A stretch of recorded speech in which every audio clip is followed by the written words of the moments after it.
પિંગલગઢ થી જાનુ આવી રાજા અજમલના આંગણે માતાજીના હયાની અંદર અરખ નહોતો માતો સોનાનો થાળ લઈ જમાઈ રાજાને પહોંચી લીધા.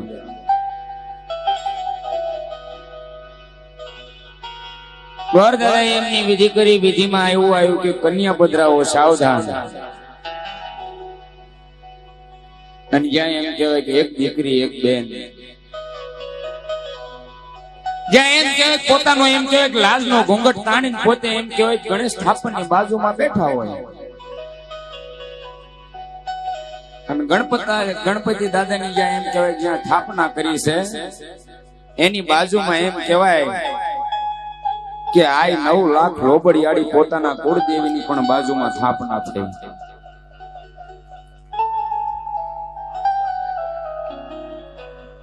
ગણપતિ જે એમ કહેવાય ગણપતિ દાદાની સ્થાપના થઈ છે એની બાજુમાં પોતાના ભગવતી, પોતાના માતાજી, પોતાના કુળદેવીની જ્યાં સ્થાપના કરી અને એમ કહેવાય પોતાના ભગવતીને, પોતાના 9 લાખ લોબડિયાળીને, પોતાની કુળદેવીને આદિજીને વિનંતી કરે કે હે ભગવતી, હે 9 લાખ નિજાળી, આજ મારા પિતાજીએ મારા ઘડિયાળ લગ્ન લીધા છે અને મારી ચોરી મંડપની અંદર જાઓ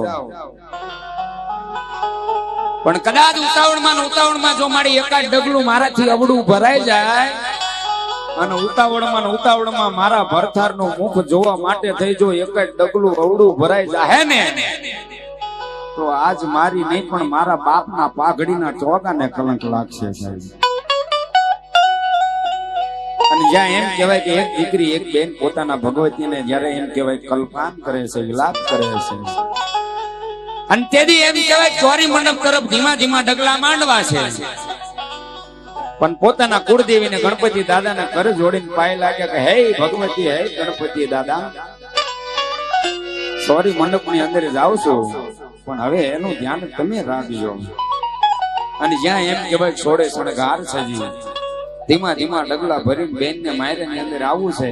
અને તેથી એક દીકરી એક બેન તેથી માયરા ની અંદર પધાર્યા છે પણ કેમ આવ્યા છે સાહેબ?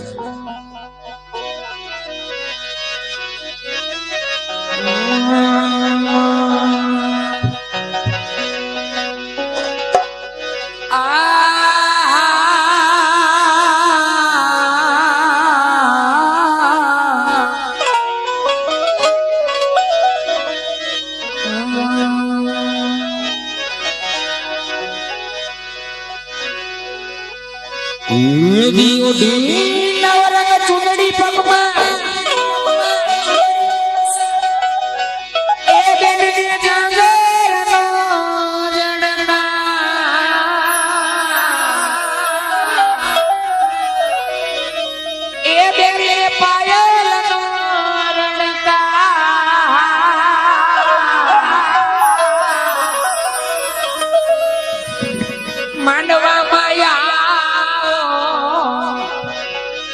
હે મલા